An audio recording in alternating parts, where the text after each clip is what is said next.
The BlackBerry Priv is, in my opinion, the most important phone of the year. That's not something I say lightly.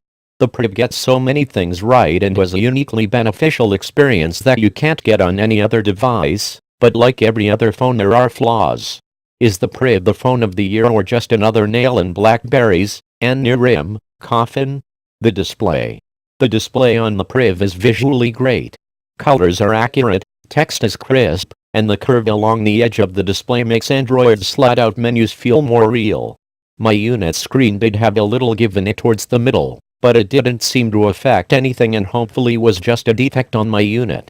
The display is able to get very dim, but I have definitely seen displays that get brighter, meaning you may have some issues in direct sunlight.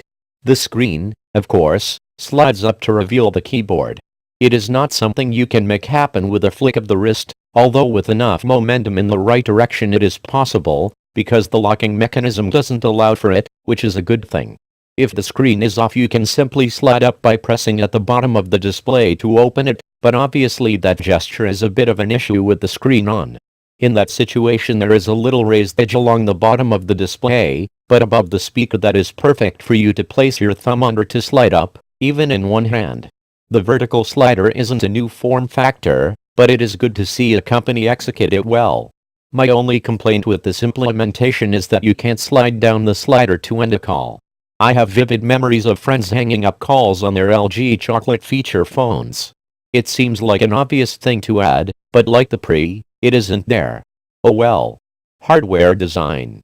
The Pri feels like a tank. A plastic tank, but a tank nonetheless.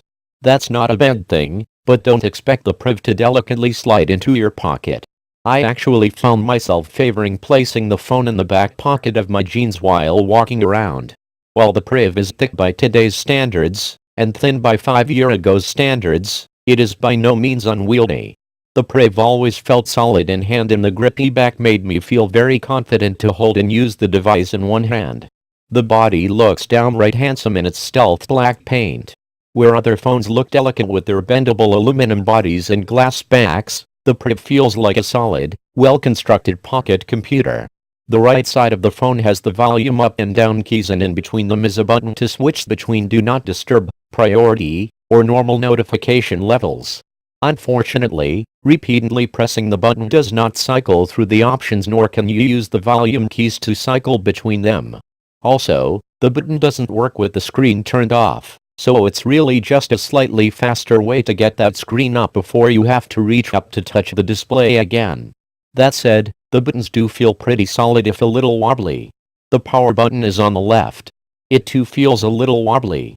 I don't know why BlackBerry didn't put the power button on the right and the volume on the left like most manufacturers are doing now. Maybe the CEO is left-handed? Regardless, double tap to wake is here and unlike the HTC A9 it works consistently.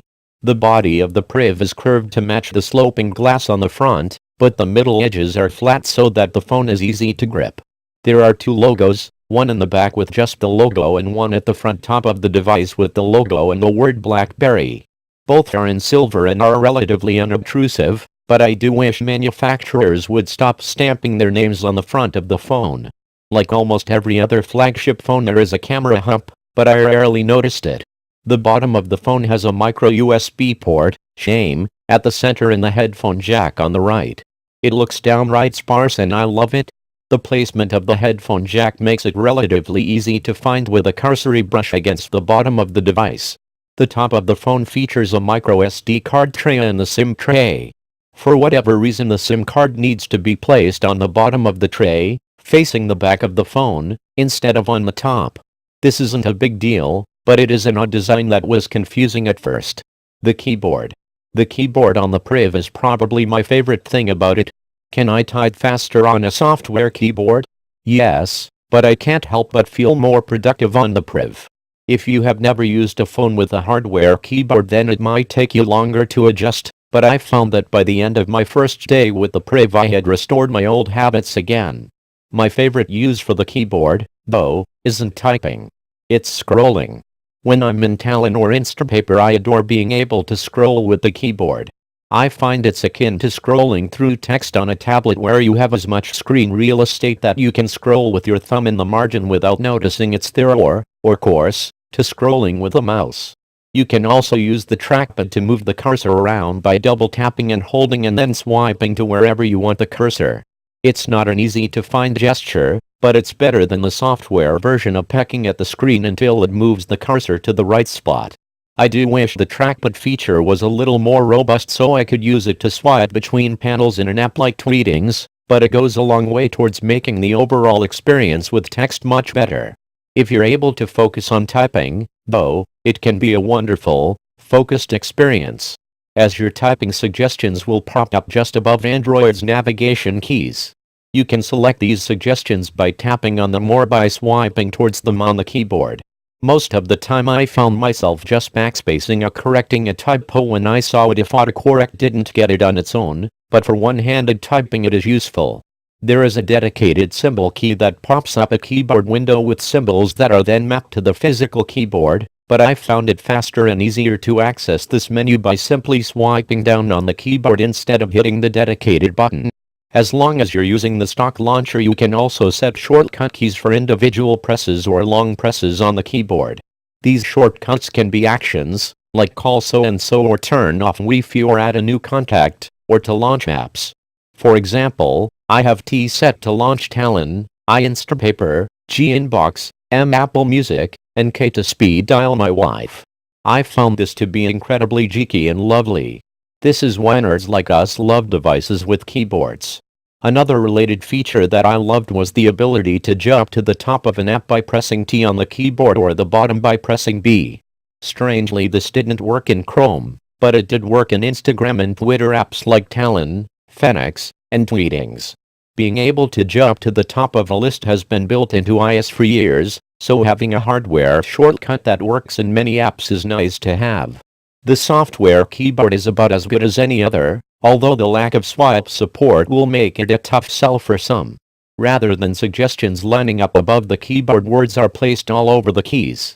Once you find the word you're trying to type, you swipe up over the word to insert it. It's an interesting design, but I found most of the time it was faster for me to just type out the word. I'm definitely faster at typing on the software keyboard that BlackBerry provides than on their hardware keyboard. Does that mean the whole conceit of the phone is useless? Absolutely not. It isn't just about being able to type on the device, but rather about what kind of experience that affords. I love being able to look up at the screen and confidently type on the physical keys. I do that on a software keyboard all the time, but having that physical feedback still feels more reassuring. I do wish the keyboard had some of the improvements I mentioned, but the lack of those features is not a deal breaker at all. The Priv gives you options that you can't find on any other flagship. That's pretty surprising in 2015. The software. The Priv runs an almost stock version of Android 5.1.1. That's right, no Marshmallow on the most secure phone in the world, but there are a few changes to note. Notifications can be bundled by app, so if you have a ton of new notifications, but you really just want to see your emails, you can tap on your email app icon and only see those in the notification shade. BlackBerry includes a peek menu on the edge of the display to quickly see your calendar, favorite contacts, messages from Hub, and tasks. You can adjust the transparency of the menu and switch it to the right if you prefer, or turn it off altogether. I did like being able to quickly see calendar events and favorite contacts quickly, but most of the time I forgot it was there. There are also little tweaks to the launcher, like the ability to launch an apps widget from the home screen by swiping up, over, in, or a long press of the home button, letting you swipe into Google Now, BlackBerry Hub, or device search. BlackBerry Hub is an app that summarizes your communications for you. All of your emails and texts and calls and even social media bits can be found in one place. I can see this being really helpful for someone who either needs or wants a summary of their day regularly, or who wants a notification center to go to because they find the notification tray too limited or lacking context. Device search is a limited replacement for Google Now that allows you to search your device, or, if you don't find what you want, you can tap a button to search the web or Drive or any other app listed under extended search. When you're on the home screen, if you start typing on the keyboard, it will ask if you'd like to use device search or Google Now. Normally I'd say you should select Now, but that depends on the kind of searching you do. If you're usually just wanting to search for an app or a contact, then device search is fine. More importantly, if you use now with the physical keyboard from the home screen, you'll find a frustrating delay. If I start typing my wife's name, Catalin, device search will type the whole thing.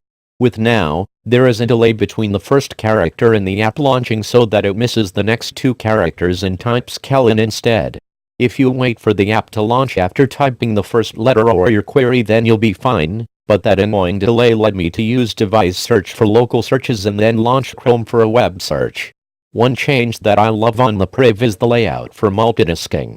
Instead of showing a vertical stack of cards, BlackBerry designed multitasking to show a grid of apps in varying sizes. Think of it like the Windows 8 Start menu for apps you already have open. Hitting the multitasking button and then thumbing through the list of apps on the keyboard's touchpad feels like magic. Compared to the stacked card interfaces of Android Lollipop and Marshmallow and iOS 9, BlackBerry's implementation is a breath of fresh air. You can see more than one app with its preview clearly. It's one of the biggest things I'll miss when the Priv goes away. Security and privacy. One of the things that BlackBerry prides itself on is security and privacy. The Priv is one of the worst devices of the year with regard to these two features for three simple reasons. The first, and most important, is that the Priv lacks a fingerprint scanner. The Nexus 6P, Nexus 5X, HTC One A9, Galaxy S6, and Note 5 all feature fingerprint scanners without being advertised as secure or private devices. Seriously, BlackBerry, what do I need to do for the privilege to have a fingerprint scanner to secure my device in 2015? It's neat that I can type in my password or PIN on a keyboard, but I'd much rather just wake and unlock my phone with a quick scan of my thumb and only type in that code at boot.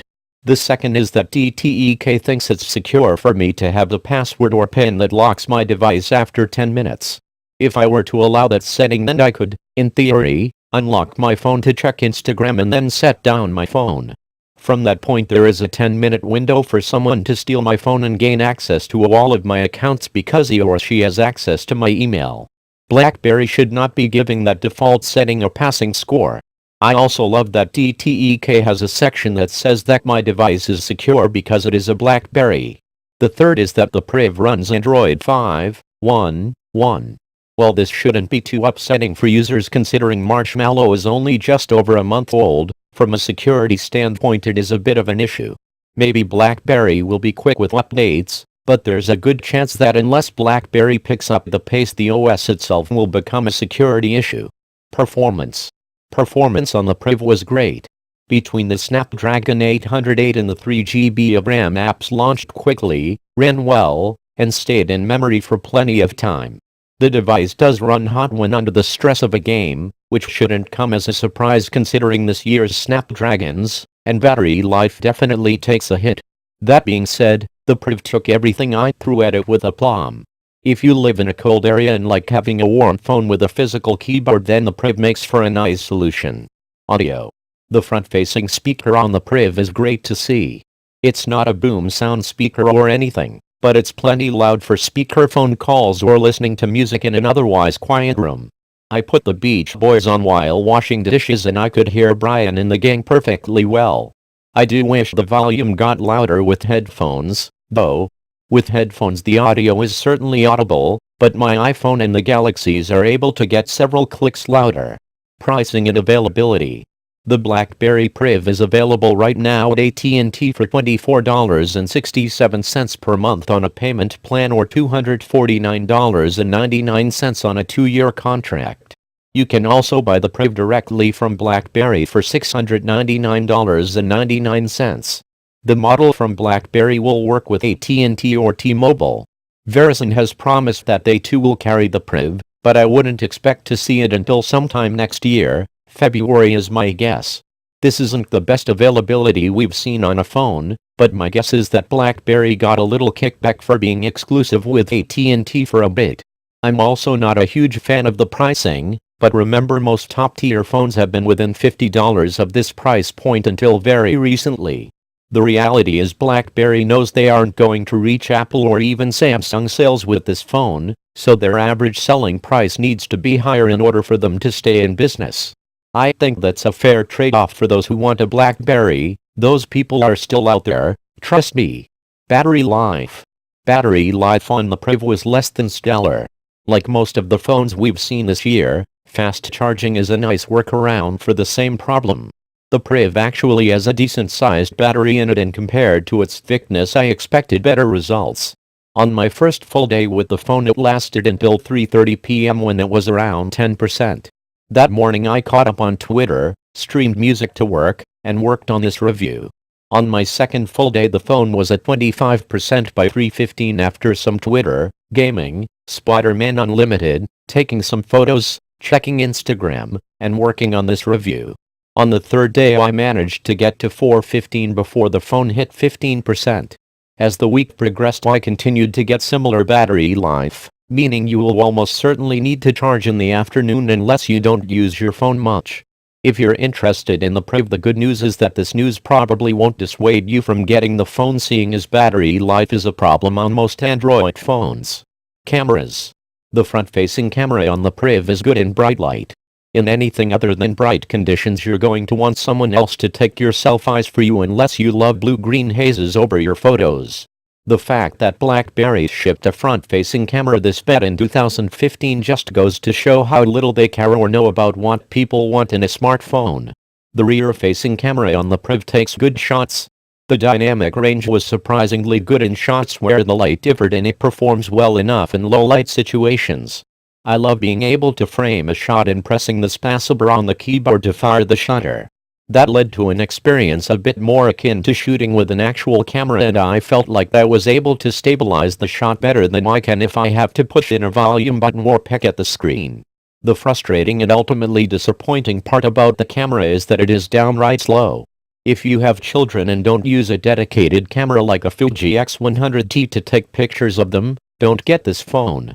For more relaxed shots like those in the gallery below it's more than capable, but you will miss everything from your daughter's basketball game with this camera. If you press down on the shutter, software, volume, or space, then you can shoot a burst of photos that will capture the moment. Here's a GIF to show how fast burst shots are, but there is always a bit of a delay that almost certainly ensures you'll miss whatever you were hoping to capture at first and then everything after. In short, if you want to shoot photos of fast-moving things, be ready at any moment or do the responsible thing and get a better camera to capture those important moments. One other issue is that there can be some glare in shots with more direct sunlight, as seen in the image below with the Christmas tree, but that's to be expected with most cameras. All in all, I think the Priv's rear-facing camera is up to snuff to be your daily camera unless you take pictures of fast-moving objects like children or dogs. The verdict. In so many ways the Priv feels like everything the Palm Pre would have become. It makes me wonder if Palm would have done better if they had bet on large screens instead of tiny ones. The Priv features a lot of really good software ideas with interesting hardware, but the lackluster battery life and poor camera performance make it hard to recommend to anyone but the biggest keyboard nerd.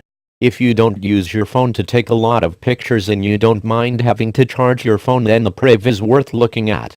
This is heartbreaking to write because the Priv does so much so well and, most importantly, actually offers something you can't get on any other Android phone. As the year ends, we like to look back and think about what phone was the phone of the year. I think the Nexus 6P is the clear answer for Android phones, but as I think about that answer it feels so boring. What makes the 6P the best phone? It has a good camera, runs stock Android, features a great fingerprint scanner, has good battery life because it is the size of a human baby, and features a premium design. Those are great reasons for it to be phone of the year, but there's nothing really special about that. It's the best because it does what every phone should do in 2015, but most still don't. The closest runner-up is probably the Galaxy Note 5, but that's not because of the Note's main differentiator, size and stylus. The size of the Note 5 is in some ways a detriment because that size doesn't translate into phenomenal battery life anymore, and the stylus, while somewhat useful, will remain in its silo for most people either because they inserted it the wrong way or because they just don't have a use for it. If the Priv had a stellar camera and a fingerprint scanner, then I think it would be a shoo-in for phone of the year, even with its mediocre battery life. Why? because the Priv actually offers something that is different from any other phone, like the stylus on the Note, but it actually does some really useful things. Being able to quickly launch apps with shortcuts or call contacts is nerdy, but it's easy to teach and incredibly useful. The multitasking menu is a breath of fresh air that looks nice and places function over form without sacrificing the other, something Apple and Google appear incapable of with their implementations. Being able to scroll over text isn't the best thing since sliced bread, but it creates a less busy interface that helps the user focus on the content instead of trying to read around their thumb. This is what differentiation is supposed to look like. It isn't just making the software look different like we saw every OEM trying to do in the beginning of Android and Windows Mobile, and it isn't tacking on hardware with limited function. Don't get me wrong, I liked the stylus on the Note 5, but it was nowhere near as functional or helpful as the keyboard on the Priv. Should every Android phone have a keyboard? Nope, but I would love to see manufacturers take inspiration from BlackBerry and actually try to differentiate their devices with interesting hardware that is focused around helping people use their devices better. I'm really glad that BlackBerry made the Priv. I hope they sell enough devices to keep in business and keep trying to innovate themselves out of the hole they made for themselves. I never thought I'd say those words, but it's true. We need better competition in Android because we don't all need black slabs that do the same thing with slightly better battery life or slightly better cameras to differentiate. I want to see more than that, and I think the Priv is a great first step towards that reality.